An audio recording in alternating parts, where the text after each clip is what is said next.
Hey family, welcome back to Formation Lab with Dr. LFM. This week we're going to be rooted in Exodus chapter 34. And I want to say this slowly because it matters.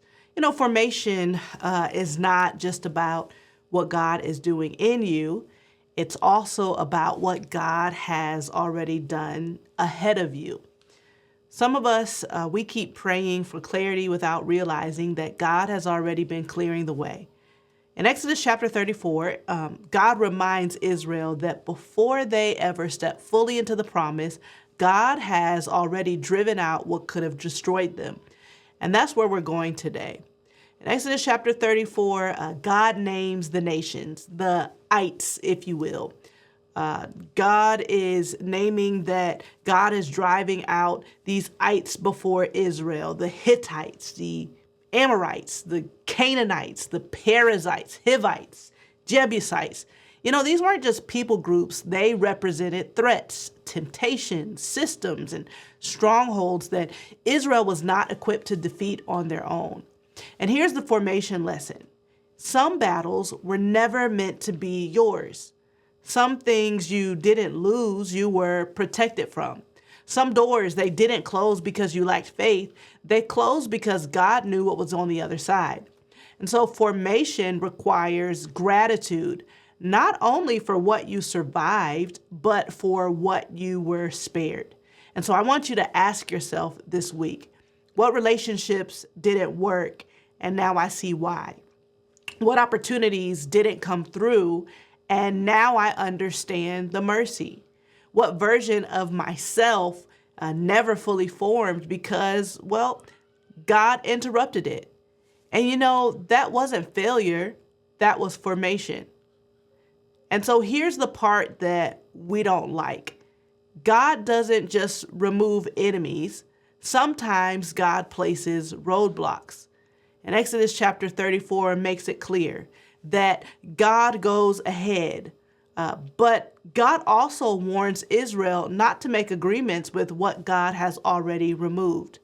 You know, some of us, we keep trying to negotiate with things that God already delivered us from. Roadblocks, they aren't punishment, they're protection. That delayed answer, that unanswered prayer, that not yet. They were God saying, if you only saw what I see, you'd thank me for this no. So formation, it matures us to the point where we stop resenting restraint and we start recognizing wisdom. And so this week's spiritual work is not, God, show me the next step. Really, it's God, remove the scales. Because sometimes the danger isn't the road ahead, it's the lens that we're using to look at it.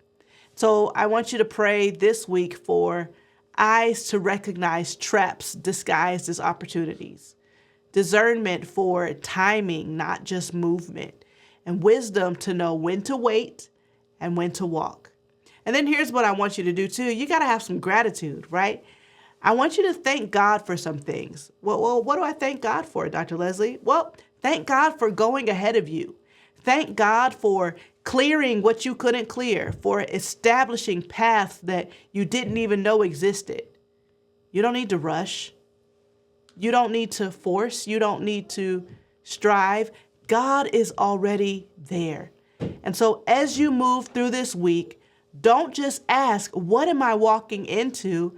Ask, what has God already removed on my behalf? So formation is trusting that the God who called you is also the God who goes before you. So stay present, stay prayerful, stay grateful. And as a matter of fact, if this blessed you or touched you in any way, let me know in the comments. I'm going to keep dropping these mini teachings from my Formation for Ministry course right here on the channel. Make sure you subscribe to Formation Lab with Dr. LFM and share this with someone who needs to hear this. I look forward to seeing you in the next one.